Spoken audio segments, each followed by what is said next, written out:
أجمعين أما بعد فقد قال الله تعالى في شان حبيبه ومحبوبه ومعشوقه مخبرا وآمرا أعوذ بالله من الشيطان الرجيم بسم الله الرحمن الرحيم إن الله وملائكته يصلون على النبي يا أيها الذين آمنوا صلوا عليه وسلموا تسليما صلى الله على سيدنا محمد وآله به وسلم اللهم صل على سيدنا مولانا محمد وعلى آل سيدنا مولانا Medina Medina শুনি দেখার ভাগ্য হইল না দয়া করে দেখাও না মোদেরকে সোনার মদিনা আল্লাহুম্মা সাল্লি আলা সাইয়্যিদিনা مولانا محمد وعلى آل سيدنا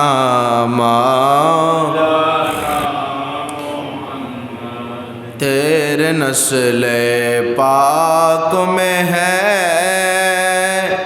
बच्चा बच्चा नूर का तो है आईने नूर तेरा सब घराना नूर का अल्लाहुम्मा सल्ली अला सय्यिदिना मौलाना मुहम्मद व अला आलि सय्यिदिना इच्छा कर ले दायर नबी तकते पढ़ते नारोशे उम्मतेरी मायाई पड़े শুয়ে আছেন মদিনা আল্লাহুম্মা সাল্লি আলা সাইয়্যিদিনা মাওলানা মুহাম্মদ ওয়া আলা আলি সাইয়্যিদিনা মাওলানা মুহাম্মদ সালাতুন ইয়া রাসূলুল্লাহ सलामुन या नदारम जुज तुमल जाए नदारम जुज तुमावाए तुई खुद साजो सामानम अगिसिनी या रसूल अल्लाह सलातुन या रसूल अल्लाह सलामुन या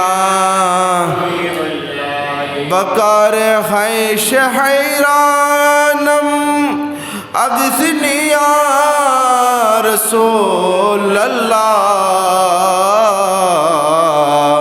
परेशानम परेशानम अगसनी या रसूल अल्लाह सलातुन या रसूल अल्लाह अलैकुम सलामुन या हबीबल्लाह गरानी वगरहानी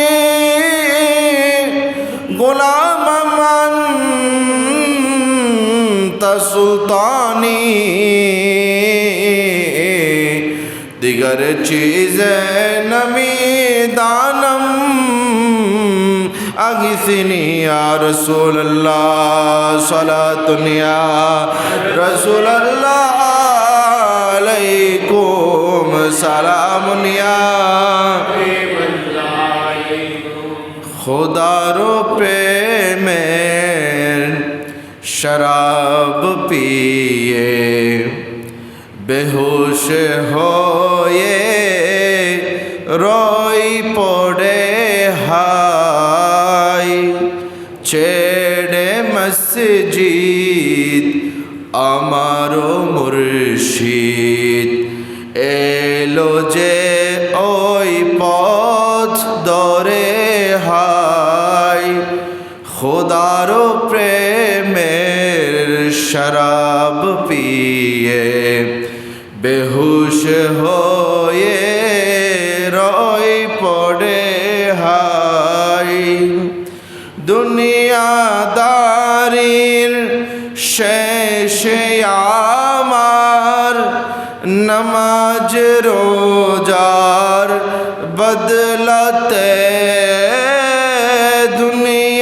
दुनियादारीर शेषे आमार नमाज रोजार बदलते चाइना बेहर्स खुदारो काछे नित्य मोना जात करे चाइना बेहर्स खुदारो काछे चाइना बेहर्स खुदारो काछे नित्य मोना जात करे हाय खुदारो प्रेमेर शराब पिए बेहोश होए रोई पड़े हाय कैसे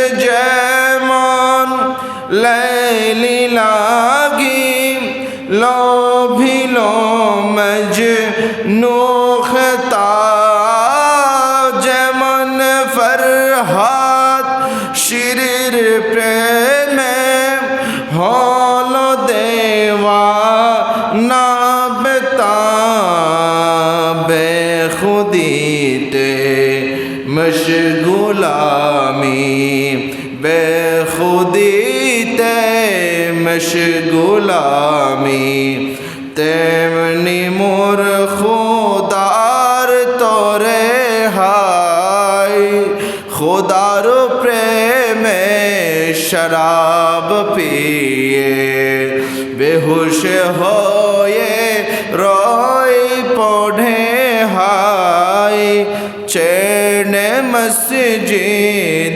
आमारो मुर्शिद एलो जे ओई पथ धरे हाय मोहतरामुल मकाम जिल मजद वाल एहतिशाम सम्मानित मुसल्लियान इकराम पर्दानुशीन मा ओ बोनेरा रहिमानी व रहिमाकुमुल्लाह अस्सलामु अलैकुम व रहमतुल्लाहि व बरकातुहू মহামনিব আল্লাহ জাল্লা ওয়ালার মজদুহুর আলিশান দরবারে অসংখ্য অগণিত শুকরিয়ার সিজদা আদায় করি যে মহান রব্বুল আলামিন খালিকুস সামাওয়াত ওয়াল আরদিন আমাদেরকে দয়া করে মেহেরবানি করে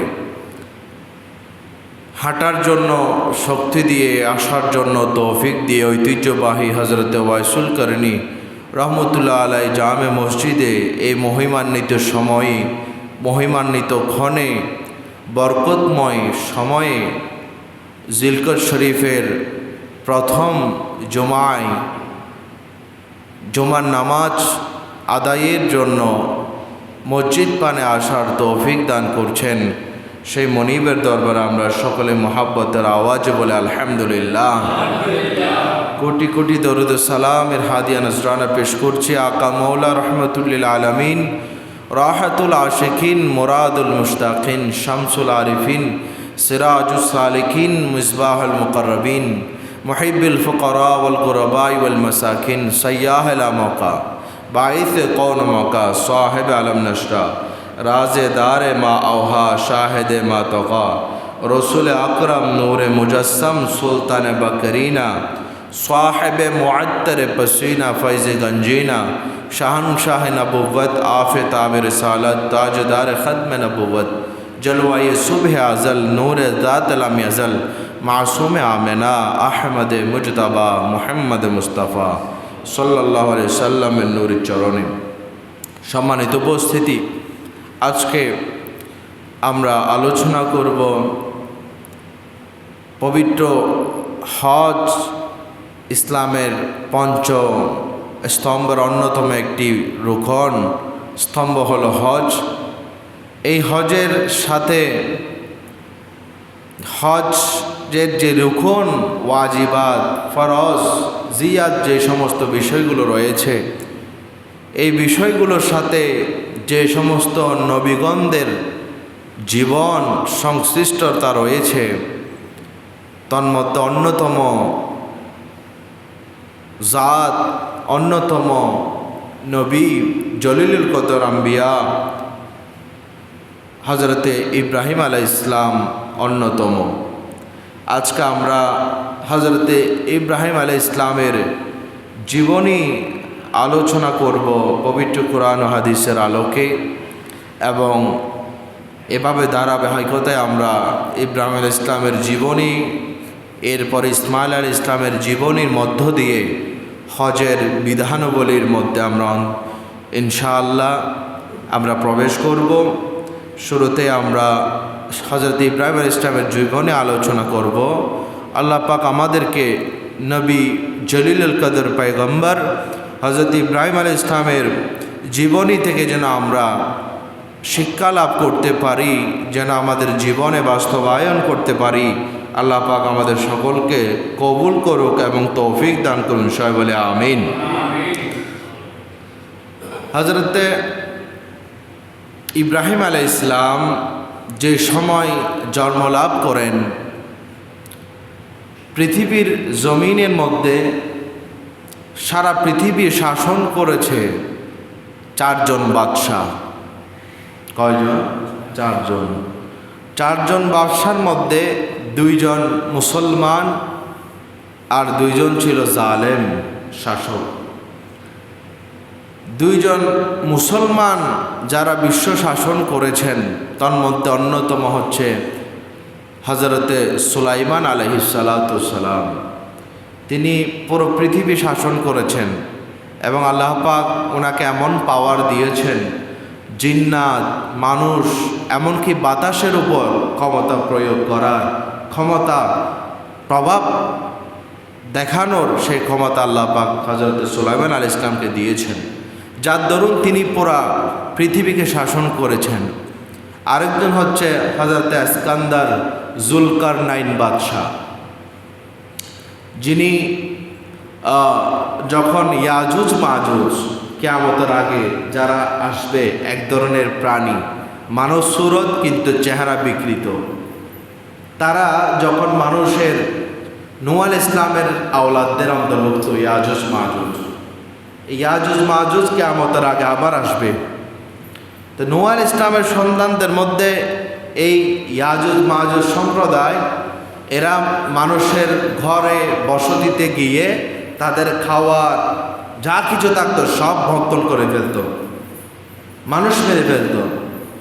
তখন এলাকাবাসী সকলেই হযরতে জুলকারনাইন বাদশাহ কাছে গিয়ে অভিযোগ দিলেন যে আমাদেরকে তো ইয়াজুজ মাজুজের এরা আমাদেরকে থাকতে দিচ্ছে না।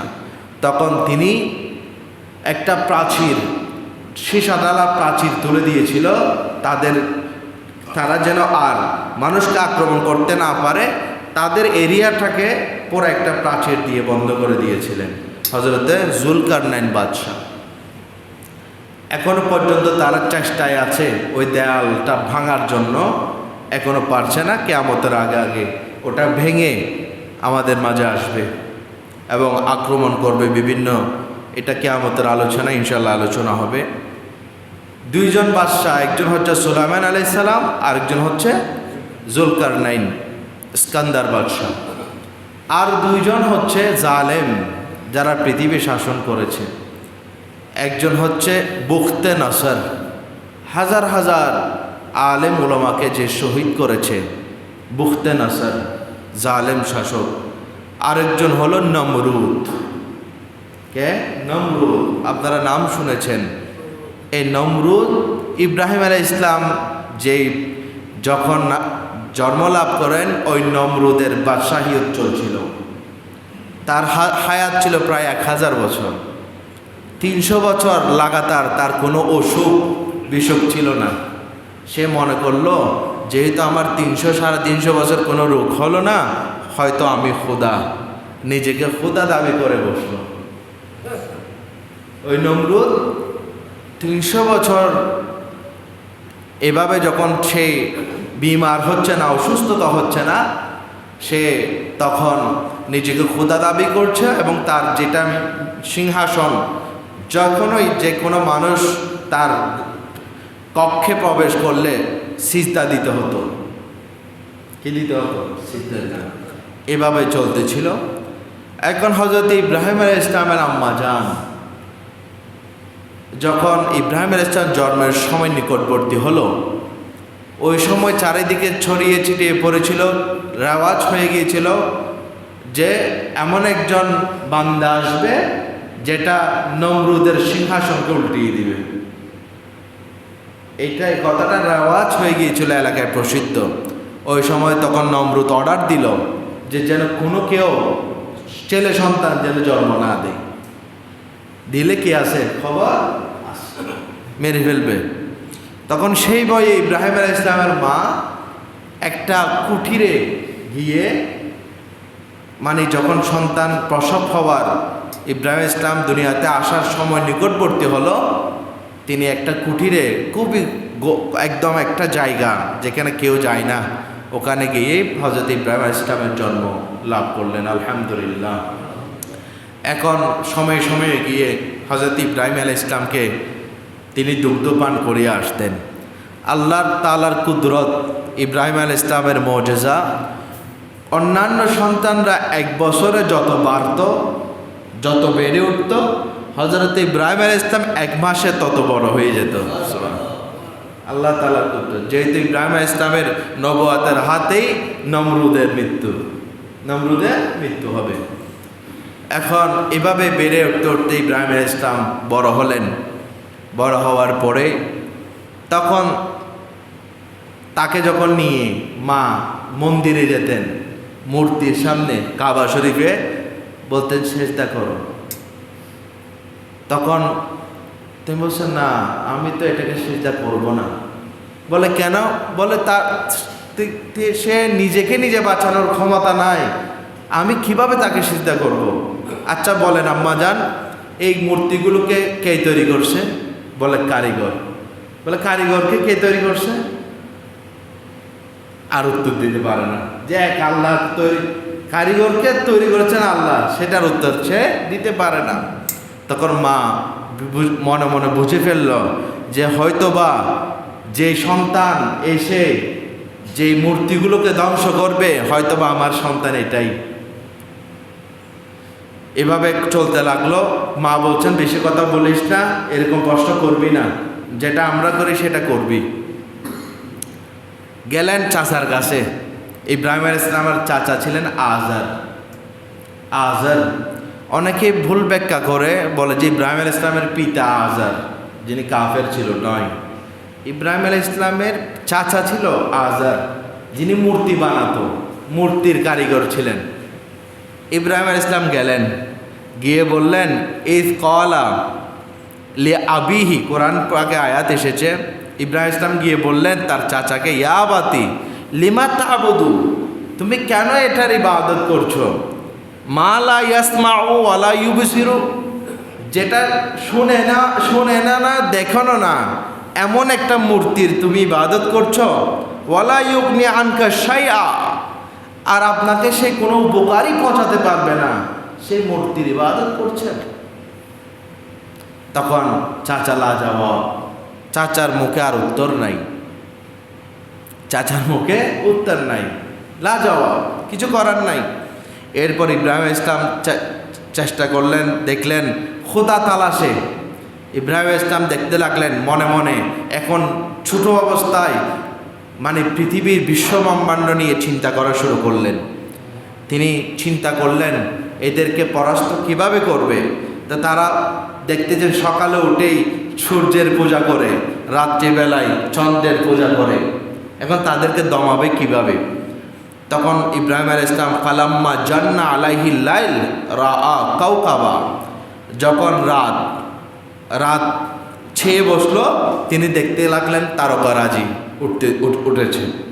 তখন কলা হাদা রব্বি, আচ্ছা এই তারকাকে আমার প্রভু হতে পারে? চিন্তা করতেছেন ইব্রাহিম আলাইহিস সালাম, এটা কি প্রভু হতে পারে? ফালাম্মা আফালা কলা লা উহিব্বুল আফিলিন, যখন রাত্রি শেষ তারকারাজিও শেষ, আর দেখে নাই, বলে যেই তারকা উঠে আর ডুবে যায় এটা তো আমার প্রভু হতে পারে না, এটাকে ফেলে দিলেন। এরপর ফালাম্মা রাআল কামারা বাজিগান, যখন আলোকময় চন্দ্র তিনি দেখতে পেলেন, কলা হাযা রব্বি, এটা কি আমার প্রভু হতে পারে? ফালাম্মা আফালা, চন্দ্র যখন ডুবে গেল, কলা লাইল্লাম ইয়াহদিনী রব্বি লাআকুনান্না মিনাল কওমিদ দাল্লিন, আমি যদি এই ক্রমকে, এই চন্দ্রকে যদি আমি খোদা মনে করি তাহলে তো আমি পথভ্রষ্ট হয়ে যাব। আচ্ছা, এরপর যখন সকাল হলো, এগুলো সব কোরআন পাকের আয়াত। ফালাম্মা রাআশ শামসা, তিনি দেখতে লাগলেন সূর্যকে, বাজিগাতান, একেবারে উজ্জ্বল, কলা হাযা রব্বি, এটা কি আমার প্রভু হতে পারে? আকবার, বলে এটা তো একেবারে চন্দ্র তারকা সবচাইতে বড়। ফালাম্মা আফালাত কলা ইয়া কওমি ইন্নী বারিউম মিম্মা তুশরিকুন, যখন সূর্য ডুবে গেল সম্প্রদায়কে বলতে লাগলো, দেখো আমি কাওকাবকে, আমি তারকাকে পরীক্ষা নিলাম, চন্দ্রকে পরীক্ষা নিলাম, সূর্যকে পরীক্ষা নিলাম, কিন্তু কেউ স্থায়ী নাই। প্রভু হওয়ার জন্য তো প্রধান শর্ত সর্বদা বিরাজ থাকা, সুবহানাল্লাহ, সর্বদা সব সময় সাথে থাকা, সর্বদা বান্দার উপর নজর থাকা। এই কাওকাব বলেন, এই চন্দ্র বলেন, সূর্য বলে, এগুলো কেউ তো স্থায়ী না, ডুবে আর উদিত হয়। তাহলে এগুলো আমার প্রভু হতে পারে না, আমার প্রভু হতে পারে না। তখন এরপরে হযরত ইব্রাহিম আলাইহিস সালামের দেখতে লাগলেন কাবা শরীফে ঢুকলেন, কাবা শরীফের মধ্যে ঢুকলেন। তখন এদের নমরুদের সম্প্রদায়ের একটা মেলা হতো ঈদের দিন, এরা ঈদ পালন করতে একটা মেলায় গিয়ে একটা জায়গায় মেলা অনুষ্ঠিত হতো, ওখানে তারা ঈদ পালন করত। একটা দিন ছিল, ওই ঈদের দিন দেখা গেল সবাই চলে গেল মেলায়, কিন্তু কে রয়ে গেল? হযরত ইব্রাহিম আলাইহিস সালাম তো যায় নাই, যেতে বলেছেন, বলে না আমি অসুস্থ, ইন্নী সাকিম, তোমাদের সাথে যাওয়া গেলে আমি আরো অসুখ হয়ে যাব, আমি যাব না। সবাই চলে গেল। যাওয়ার পরে তখন ইব্রাহিম আলাইহিস সালাম কাবা শরীফে প্রবেশ করলেন। ঘোরার পর দেখতেন বড় মেজো ছোট ছোট লাইন ধরে মূর্তি। ইব্রাহিম আলাইহিস সালাম চিন্তা করলেন, বলে এগুলোর এরা পূজা করে, এগুলোর সামনে এতগুলো খাওয়া, এগুলো নষ্ট হয়ে যায়, আর যেগুলো পাদ্রী, যেগুলো মূর্তি রক্ষণাবেক্ষণ করে, এরা খেয়ে খেয়ে পেট মোটা করে। মূর্তিগুলোকে দেখে দেখে বলে যে দেখো আমাদের প্রভু খাইছে, খাওয়ার সব শেষ, খাই মূর্তি না, কে খায়? খাদেম খায়, খাদেমে খেয়ে শেষ।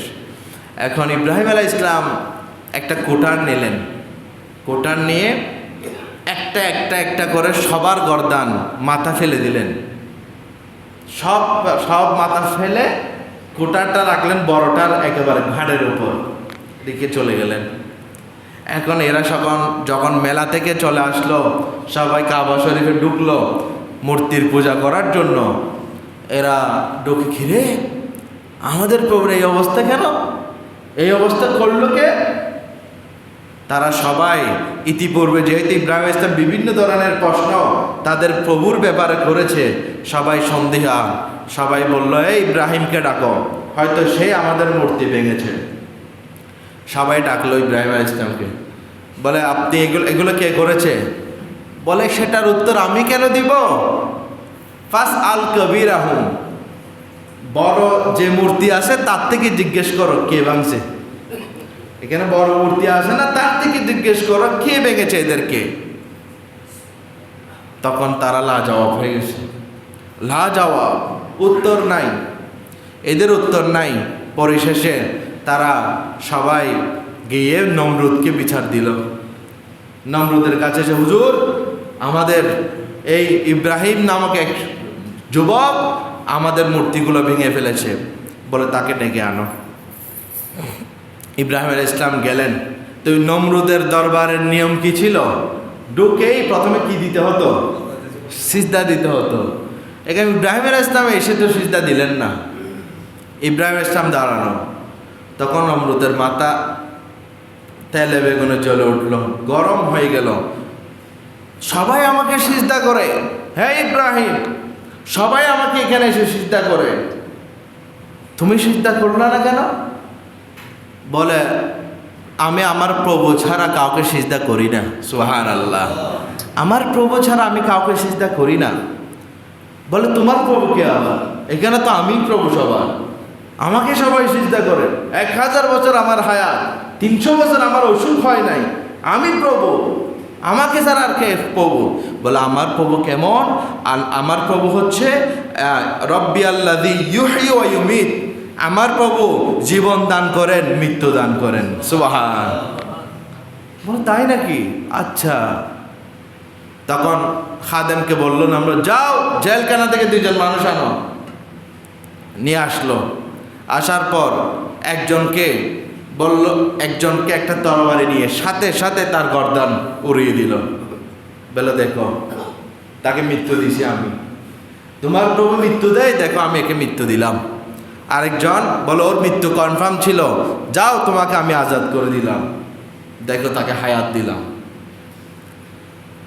ইব্রাহিম আলাইহিস সালাম মনে মনে হাসতেছেন, বলে এই বুকার বুকা, গাদা নাকি পানি খায় আর ঘুলাই।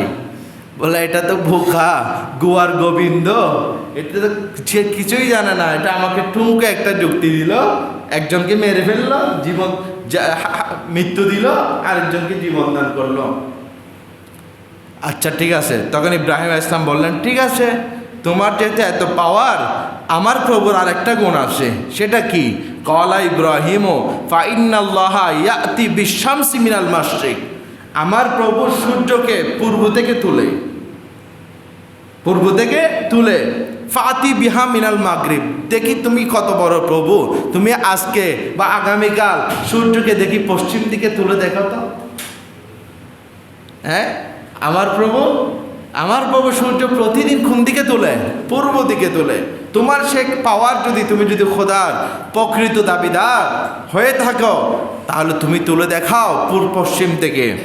তখন নমরুদ বলছেন, এখানে তো আমি বেঁচে গেলাম।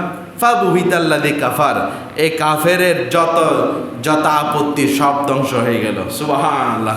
সবার সামনে নমরুদ অপমানিত হলো, যুক্তিতে পারলো না। নমরুদ এবার জিজ্ঞেস করলো, আমাদের প্রভুকে মারছো কেন? কেন তুমি কোরআন দিয়ে আঘাত করেছো? বলে কেন? আপনার প্রভু তো নিজে রক্ষা করতে পারে না, সে আমাদেরকে রক্ষা কিভাবে করবে? আপনি প্রভু যে মূর্তিগুলোর পূজা করেন, এই মূর্তিগুলো তো নিজেরা রক্ষা করতে পারলো না, আপনাকে হেফাজত করবে কেমনে? তখন তার আরো লাজবাব একেবারেই। পরিশেষে ইব্রাহিম আলাইহিস সালামকে পাঠিয়ে দিলেন। এখন গোল বৈঠক, নমরুদ সহ যত শয়তান ছিল আর কি ওইখানে, সবাই নিয়ে গোল বৈঠক। বড় বড় উপদেষ্টা মণ্ডলী ছিল নমরুদের। নমরুদ খোদা দাবিদার, তার আবার কি আছে উপদেষ্টা মণ্ডলী নিয়ে বসলো মিটিংয়ে। কি করা যায়? ইব্রাহিমের সাথে তো আমরা যুক্তিতে পারি না, ইব্রাহিমের সাথে যুক্তিতে তর্কে পারছি না, কি করা যায়? সবার সিদ্ধান্ত কি হলো? বলে কি করা যায়, এরকম হলে তো মুসলমান হয়ে যাবে, সবাই মুসলমান হয়ে যাবে, আমাদের মূর্তিকে ডাকার কেউ থাকবে না। বলে ঠিক আছে, একটা সিদ্ধান্ত নেওয়া হোক, সবার সামনে, এলাকাবাসী সবার সামনে তাকে জ্বালিয়ে জ্যান্ত পুড়িয়ে তাকে মেরে ফেলবো। সবার সিদ্ধান্ত হয়ে গেলে চূড়ান্ত। কি করতে হবে? ডিসিশন কি? বলে একটা বড় সড় একটা গোল কূপ খনন করা হোক, কূপের মতো খনন করা হবে। 1 মাস ধরে সবাইকে ডেকে নির্দেশ দিল নমরুদ, সবাই যেন 1 মাস ধরে জঙ্গল থেকে কাঠ কেটে যেন এখানে কূপের মধ্যে ফেলা হোক। যে কেউ যদি এই ধরনের কাঠ না আনে, ওকে সহ ইব্রাহিমের সাথে পুঁতে দিবে, জ্বালিয়ে ফেলবে। সবাই ভয়ে আতঙ্কিত, কি করবে? সবার নমরুদের ভয়ে সবাই জঙ্গল থেকে বিভিন্ন জায়গা থেকে কাঠ জোগাড় করতে করতে 1 মাস যাবত কাঠ শুধু ফেলছে কোথায়? ওই কুণ্ডলে। ফেলার পরে এরপর এখন কি করা হবে? আগুন জ্বালানো হলো। আগুন এমনভাবে ধাউ ধাউ করে আগুন জ্বলতেছিল, উপর দিয়ে যদি কোনো পাখি যেত অঙ্গার হয়ে যেত, কেউ সামনে যেতে পারতো না। ওই গরমে, তীব্র গরমে আশেপাশের যে এলাকার মানুষ আছে ঘুমাইতে পারতো না, গরম সহ্য করতে না পেরে এরকম ধাউ ধাউ করে। বলে এখন ইব্রাহিমকে ফেলবো কি করে? সামনে তো যাওয়া যায় না। বলে একটা ম্যানজেনিক একটা যেটা সরঞ্জাম, যেভাবে এইভাবে উপর থেকে ফেলে দেওয়া হয়, দূর থেকে ফেলে দেওয়া হয়, ইব্রাহিমকে বেঁধে এইভাবে আমরা ম্যানজেনিকের মাধ্যমে আমরা ফেলে দিব। তৈরি করা হলো। করার পরে হযরত ইব্রাহিম আলাইহিস ইসলামকে ডেকে ধরে নিয়ে আসলো, এরা বেঁধে ফেলবে। ওই সময় হযরত জিবরিল আমিন এসে হাজির। জিবরিল আমিন উপস্থিত। হুজুর, আলাকা হাজাতুন, আপনার কি কোনো প্রয়োজন আছে? বলে তোমার আম্মা ইলাইকা ফালা হাজা, তোমার প্রয়োজন আমার নাই। হাসবি আল্লাহ, আমার প্রভুই আমার জন্য যথেষ্ট। সুবহান। বলে তোমার কোনো প্রয়োজন নাই, আমার প্রভুই আমাকে, যিনি জলিল তো আমাকে দেখছেন, খলিল যা আগুনে পুড়ছে সেটা কে দেখছেন? জলিল দেখছেন। সুতরাং এই জিবরিল তোমার প্রয়োজন নেই। আমার আল্লাহ খুশি হয়ে গেলেন। জিবরিল আমিন চলে গেলেন। সাথে সাথে তারা যখন ওই ম্যানজেনিক অস্ত্রের মাধ্যমে, ওই মেশিনের মাধ্যমে যখন ইব্রাহিম আলাইহিস ইসলামকে কুণ্ডলীর মধ্যে ফেলে দিল, আল্লাহ পাকের হুকুম জারি হয়ে গেল আগুনের উপর। ইয়া কুলনা ইয়া নারু কুনি বারদাম ওয়া সালামান আলা ইব্রাহিম। বলে হে আমার আল্লাহ বলছেন, হে আগুন, কুনি তুমি হয়ে যাও বারদাম ওয়া সালামান, ঠান্ডা নাতিশীতোষ্ণ শীতল হয়ে যাও, আলা ইব্রাহিম, আমার খলিলের জন্য আগুন যেন ঠান্ডা হয়ে যাও। সুবহান। এ আগুন এখন গুলজারে, বাগানে পরিণত হয়ে গেল। সুবহান।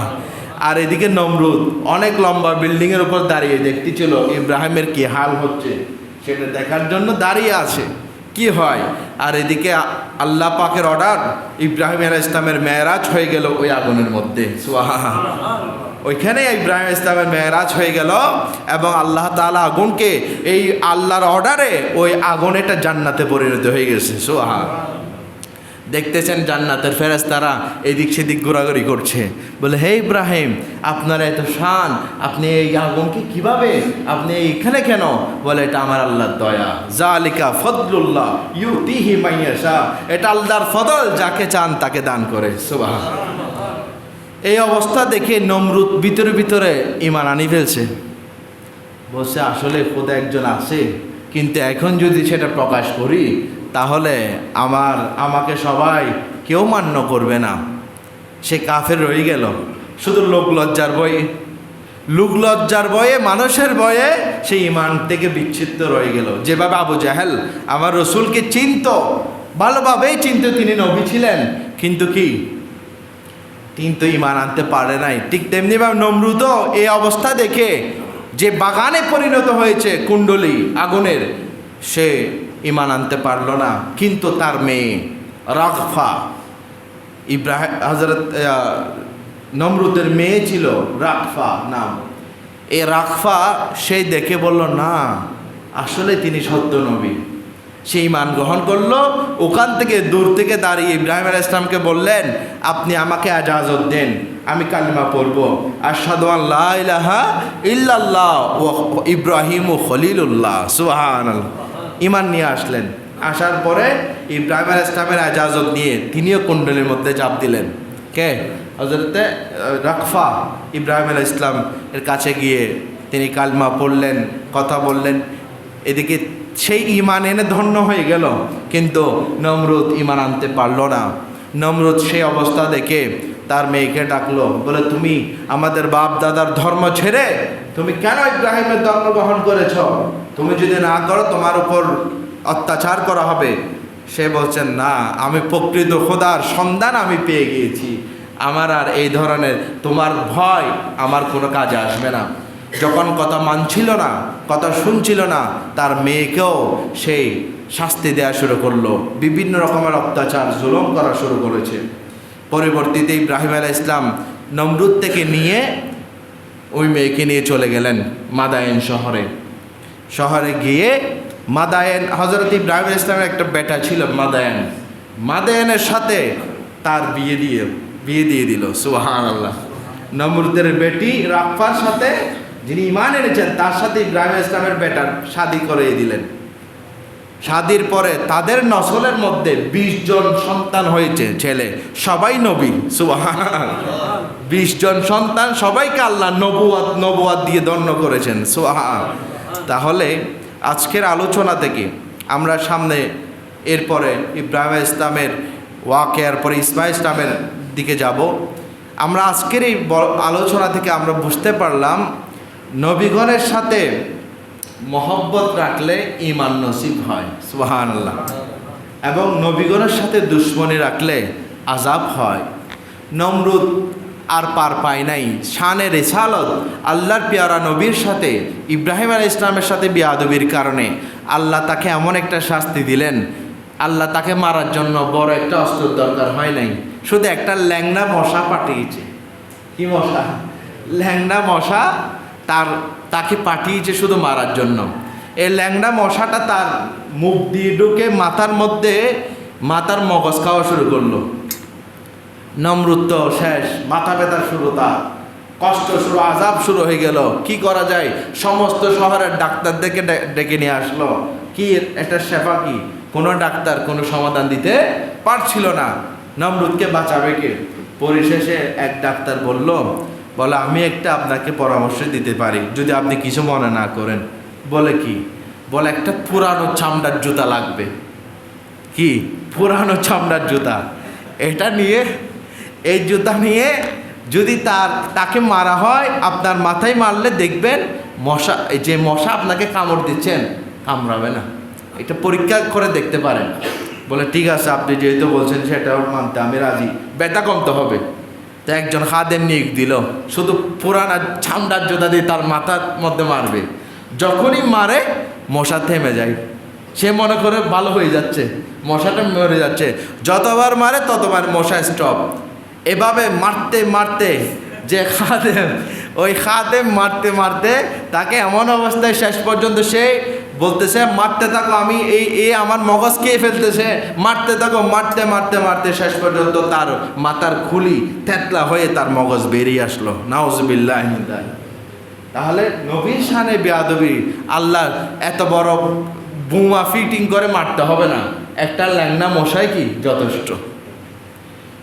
যুগে যুগে প্রত্যেক নবীর সাথে যারাই বেয়াদবি করেছে, ফেরাউন বলেন, নমরুদ বলেন, কারুন বলেন, আবু জাহেল, উতবা, সাইবা, আবুল আহাব, ওয়ালিদ বিন মুগিরা, এই ধরনের বড় বড় জাদরেল কাফের অকাল কুষ্মাণ্ডরা, তাদের শাস্তিগুলো আপনারা যদি ইতিহাস ঘাটেন পেয়ে যাবেন। একটাই মকসদ, আল্লাহ বলছেন আমি যাকে ভালোবাসি, সেটা নবী হোক, সেটা ওলি হোক, বুজুর্গানের দিন হোক, আমার প্রিয় বান্দা হোক, তাদের সাথে যখন বিয়াদবি হয়ে যায় আমি আল্লাহ সহ্য করি না। সুবহানাল্লাহ। এই জন্য আল্লাহ পাক সূরা কাউসার নাজিল করেছিলেন। কেন? আল্লাহ রসুলকে শানে যখন বেয়াদবি করতে লাগলো, আল্লাহ রসুলকে যখন বলতে লাগলো, হে মোহাম্মদ আপনি নির্বংশ, আমার আল্লাহ বলছে ইন্না আতাইনা কাল কাউসার, আপনাকে আমি কাউসার দান করেছি, ফাসাল্লি লিরাব্বিকা ওয়ানহার, আপনি নামাজ পড়ুন, আপনি কুরবানি করুন, ইন্না শানিয়াকা হুয়াল আবতার, আপনার শানে যারা নির্বংশ বলছে তাদের পুরা 14 গোষ্ঠীকে আমি নির্বংশ করে দিলাম। সুবহানাল্লাহ। তাহলে শানে রিসালত এটা স্পর্শকাতর জিনিস, সামান্যতম জিনিস, যদিও আপনাদের কাছে সামান্য লাগে। রিসালত নবীগণের শানে এক বিন্দু পরিমাণ যখন বেয়াদবি হয়ে যায়, আপনার ইমান কিভাবে নষ্ট হবে?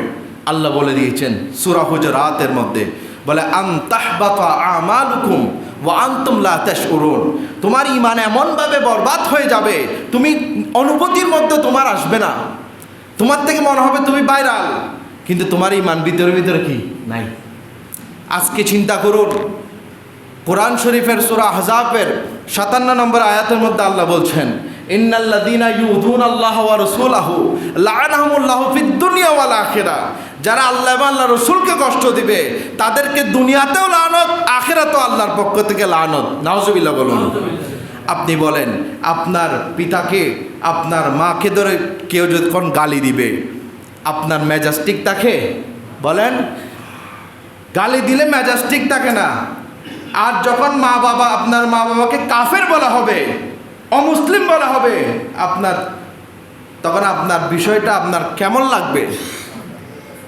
আজকে মুসলমান নামধারী মুসলমান, আমার মতো আবা জুব্বা পরিহিত কিছু অপদার্থ, অকাল কুষ্মাণ্ড, এই ধরনের ব্যক্তিরা যখন বলে নবীগণ, আমার নবীর আব্বাজান আম্মাজান কি কাফের ছিলেন, নাউজুবিল্লাহ বলেন। আপনারা আওয়াজে বলছেন, আপনারা পক্ষে নাকি এটা? নাউজুবিল্লাহ জোর বলেন। তাহলে রাসূল পাক সাল্লাল্লাহু আলাইহি ওয়াসাল্লামের পিতামাতা যদি জাহান্নামে হয়, আমাদের পিতামাতা জান্নাতি। আপনি চিন্তা করুন, এই কথাটা বলার মাধ্যমে রাসূল পাক কতটুকু কষ্ট পেয়েছেন। যে রাসূল এখনো পর্যন্ত রওজায়ে আতহারের মধ্যে আমাদের জন্য কান্না করছেন, সেই রাসূলের পিতামাতার ব্যাপার আমি এত মুখের লাগামহীন কথা বলছি, আমার একটু বিবেকে পাচ্ছে না। ওই মুসলমান, সে কি মুসলমান নাকি কাফের? আপনারা চিন্তা করবেন, আপনারাই সমাধান দিবেন। এই ধরনের বক্তাদের ওয়াজ শোনা হারাম, আপনাদের জন্য হারাম, গুনাহ হবে, ঈমান নষ্ট হয়ে যাবে। যেহেতু কুফরি কালামকে সমর্থন করাও কুফরি কালাম শোনাও, এটাকে মানাও কুফরি। এই জন্য আপনারা যারাই রাসূল পাকের পিতামাতাকে জাহান্নাম বলে আরও ফেসবুকে ভাইরাল হচ্ছে, আপনি চিন্তা করবেন এরা ভাইরাল হবে দুনিয়াবি। যেভাবে নমরুদ 1000 বছরে বেঁচেছে, 300 বছর তার কোনো অসুখ হয় নাই, তাই বলে কি সে জান্নাতি? বলেন তো। নমরুদ 1000, এইগুলো যারা রাসূলের শানে, রাসূল পাক আব্বা জান আম্মা জান শানে বেয়াদবি করছেন, যে কাফের বলতেছেন, ডাইরেক্ট অমুসলিম, তাহলে তাদের অবস্থান, তাদের কি মৃত্যু কেমন হবে আপনারা চিন্তা করবেন। আল্লাহ পাক আমাদের সকলকে কবুল করো, আমিন। ওয়া আখিরু দাওয়ানা আলহামদুলিল্লাহি রাব্বিল আলামিন। প্রত্যেকে 4 রাকাত ক্বাবলা জুমা আদায় করুন।